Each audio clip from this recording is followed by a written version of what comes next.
And imagine that you have wronged this person. You have done something against this person.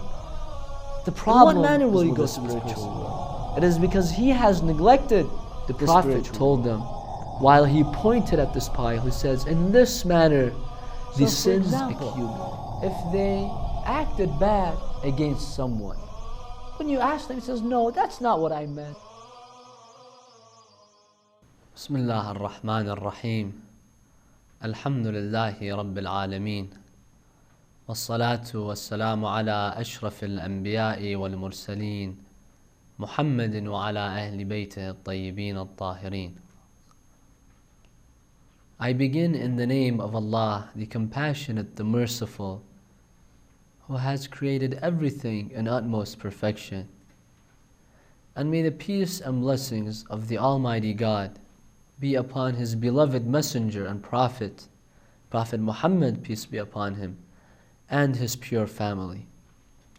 Allah subhanahu wa ta'ala states in the Holy Quran, Bismillah ar-Rahman ar-Rahim, Bala man kasaba sayyi'atan wa ahatat bihi khati'atuh, فَأُولَٰئِكَ أَصْحَابُ النَّارِ هُمْ فِيهَا خَالِدُونَ.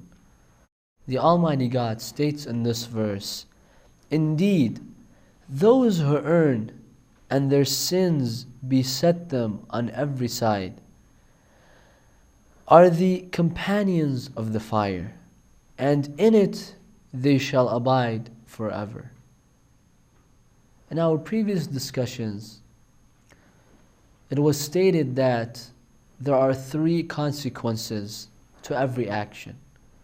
If the action is a positive one, if it is a good one, then the consequence and the result will also be positive. However, if the action is negative, such as sinning, then the consequence will definitely be negative as well. The first consequence of sinning, of every negative and evil action, is a very short and immediate one. Immediately we experience the consequence.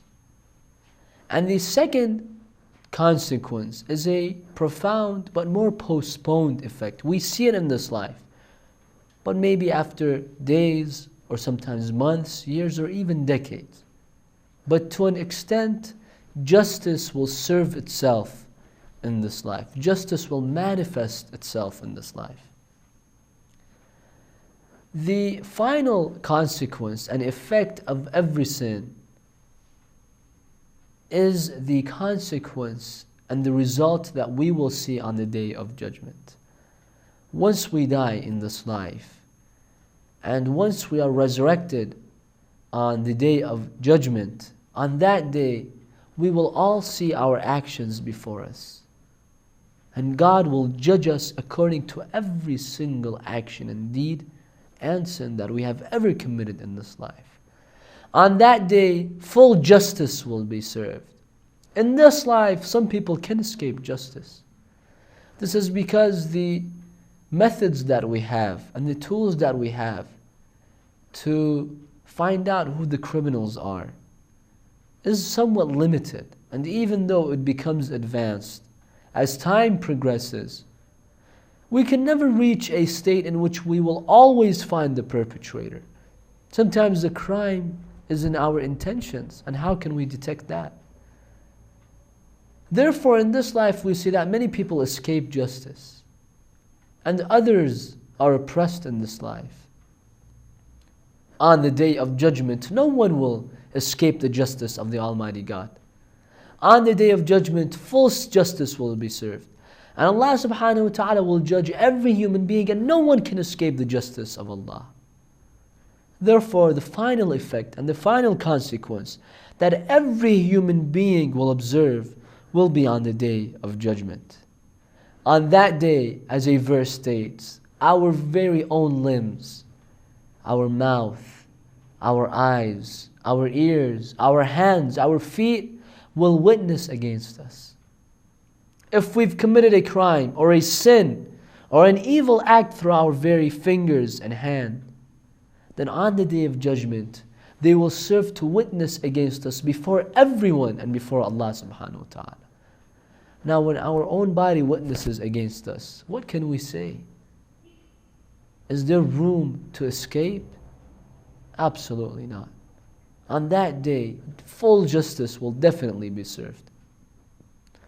In this life, when we want to go on a journey, when we plan for a trip, we make the necessary arrangements for this trip. We always plan ahead of time. But if we don't plan, always unexpected events and problems can arise. But if we have everything under control and we plan for it, then the chances that a problem will arise is very minimum. The chances are very minimum in this case. Our final destiny in this universe is the day of judgment. We must ask ourselves, are we prepared for the day of judgment? Death suddenly knocks at our door. Death suddenly takes us. Is there a human being that can claim to know when he or she will die? No human being can claim that. Accidents can occur at any time. Death can strike at any moment. Now, for those who are prepared, the following life, the hereafter, the day of judgment will be easier for them. But for those whom death catches them unprepared, they will have a very difficult time in the hereafter. For those who have accumulated all sorts of sins in this life, on the day of judgment, they will see the punishment. Many people might understand the impact of great sins, such as killing, adultery, thievery. These are regarded as big sins, as large sins. Many people, true, they might strive to stay away from these sins. But most people neglect small sins. They disregard them. Oh, was it just small sin? How can it hurt me? Allah is merciful after all. It was just one small mistake that I did. One small sin. It can't be that bad. This is what we all think. But we do not understand the impact of even small sins. When we read the history of nations, we see that sometimes massive floods destroyed an entire city with such a great force. How did this flood come? Where did it come from? How was this flood created? How was it created? These massive floods that have the potential to destroy an entire city come from tiny raindrops. Every drop counts. Drop after drop falls in order to create an entire ocean, in order to create a massive flood. Scientists state that the oceans today were created by rain. There was so much gas and moisture due to the heat of the earth that it rained for so many years until these oceans were created. These vast oceans that sometimes reach a depth of 10 kilometers, of 5 or 6 miles. These deep oceans were created by tiny raindrops. And lakes as well, they're created by tiny raindrops. Sometimes there are blizzards that shut down an entire city as big as New York. What are blizzards made of? From tiny, fragile snowflakes. But when they add up and they accumulate, they can create something very big. Prophet Muhammad, peace be upon him, one day was with his companions in a desert. He looked to his companions and he asked them to bring sticks of wood. He said, I need to create a pile over here. We want to start a fire. So if you can all go and bring me some wood. They told him, O Prophet of God, you see the landscape around you. This is a barren land. Where can we find sticks from? You've requested a very large amount of sticks and wood. Where can we get that from? There's nothing around. The Prophet says, go in groups, go in different directions, and just look for any stick that you've seen and come back. Within several minutes, they dispersed, and everyone went in a certain direction, and they saw a few small pieces of wood scattered here and there. And each one brought 2 or 3 sticks with him. And let's assume that there were, for example, 50 or 100 companions. And if everyone brought 1 or 2 sticks, they took them to the Prophet and they stacked them in a pile. Within minutes they saw that out of this barren land, this flat desert, they were able to create a huge pile of sticks and wood. The Prophet told them, while he pointed at this pile, he says, in this manner the sins accumulate. Sometimes we may disregard it. We do not understand the impact of small sins, but they accumulate. These very small sins add up to create very big sins. And on the Day of Judgment, we look at our lives. We see that we've lived for 20,000 days, 70 years, 25,000 days. And if we've sinned one single sin every day, just one small one, that adds up to 20,000 sins, 25,000 sins. Now imagine if we've sinned more than that. On the Day of Judgment, we will definitely be shocked once we look at the record of our deeds. We will be shocked because we disregard small sins. However, they add up. An Arab poet states a very beautiful concept through a very beautiful poem. He says, خَلِّ الذُّنُوبَ صَغِيرَهَا وَكَبِيرَهَا فَهُوَ التَّقَى. Abandon all sins, stay away from all sins, big or small. For this is the true essence of piety. What is piety? It's to stay away from sins. وَاصْنَعْ كَمَاشٍ فَوْقَ أَرْضِ الشَّوْكِ يَحْذَرُ مَا يَرَى. And act as if you are walking on a ground that is full of thorns and needles. And you are wearing sandals. Act as if you're walking on a ground that is full of thorns and needles, being very alert and being very cautious as to what path you will tread. You will not just like walk blindly and straight and go through these thorns. No, you will look very carefully to see where the thorns are. He says with respect to sins, this is how we should be. We should be very cautious. When we say something, when we do something, we must be very cautious as to not create a sin, as to not commit a sin. لا تحقرن صغيرة إن الجبال من الحصى. Don't ever belittle a small sin, for surely these big and vast mountains are created by small stones. What are the mountains made up of? Small stones? This is what creates the mountains.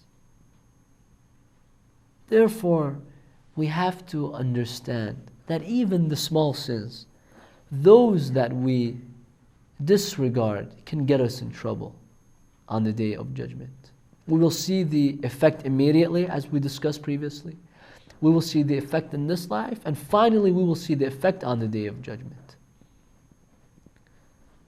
In addition to that, let's forget about the size of the sin. Is it even worth it to sin against our Creator? Don't we feel ashamed when we sin against the Almighty God? Prophet Muhammad, peace be upon him, in a very beautiful statement says, لا تنظروا إلى صغر الذنب ولكن انظروا إلى من تجرأتم إلى من اجترأتم. He says, don't be so much concerned with the size of the sin, whether it's a big sin or a small sin. However, be concerned with whom you have sinned against. It doesn't matter if it's a big sin or a small sin. The point is that we have sinned. We have not obeyed Allah subhanahu wa ta'ala.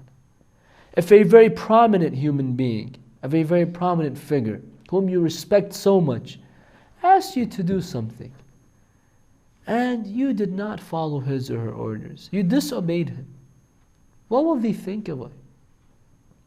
They will not say, oh, this was a big mistake that you committed, or a small mistake. The point is, you have made a mistake. I've asked you for something so simple, and you've committed a mistake. What is the problem that we have with our Creator? What is the problem that we have with the Almighty God? Should we not feel ashamed? Who cares if it's a small sin, if it's a small lie here or there?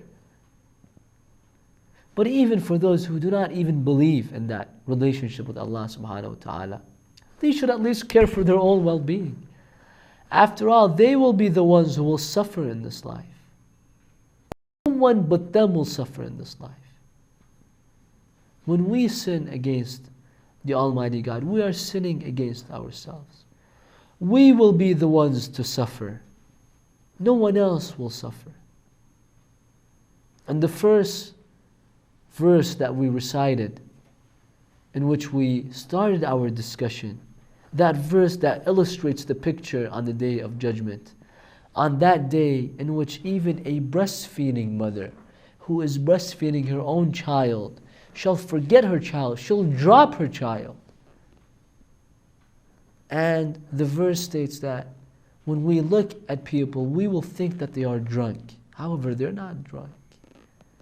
But the chastisement of the Almighty God, the punishment of the Almighty God is so severe that everyone is taken with this extreme fear, to the extent that a father does not know his son, and a son does not know his mother.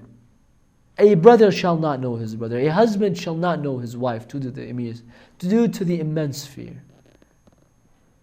But the beginning of the verse gives us some hope. Ya ayyuhan nasu taqwa rabbakum. O people, have piety. Conduct piety towards your Creator. For piety will give us success.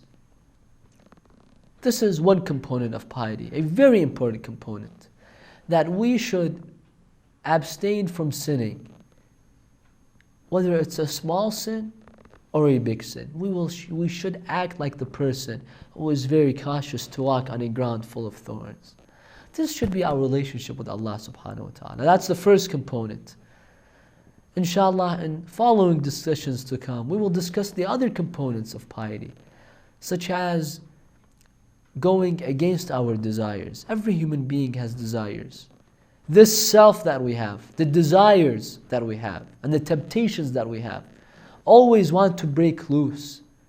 They have this wild nature in them. To escape, we must always confine them. We must always set a limit to ourselves. By doing so, we will save ourselves so much trouble in this life, in the grave, and in the hereafter. For we do not know when death strikes us. There are so many youth, and I'm sure every one of you knows that there is a person around you, a young man or a young woman, whom suddenly death took. And no one would have expected that. We all have a hope in this life. The Prophet, peace be upon him, says, if you have hope that you live for an extra hour, your hope is too much. How do we know we will live for an extra hour? How can we know that we will live for the following day? Therefore, this fact that we do not know when we will die should motivate us to always and constantly remember death, and to always be prepared. Therefore, we ask the Almighty God, subhanahu wa ta'ala, to always grant us the intercession of Prophet Muhammad and his family, because they are the ones who teach us the path, who teach us to stay away from sins. And we ask him to always grant us the success in avoiding all sins, and to always help us and aid us in preparing for this life, for the grave, and for the hereafter. Wassalamu alaikum wa rahmatullahi wa barakatuh.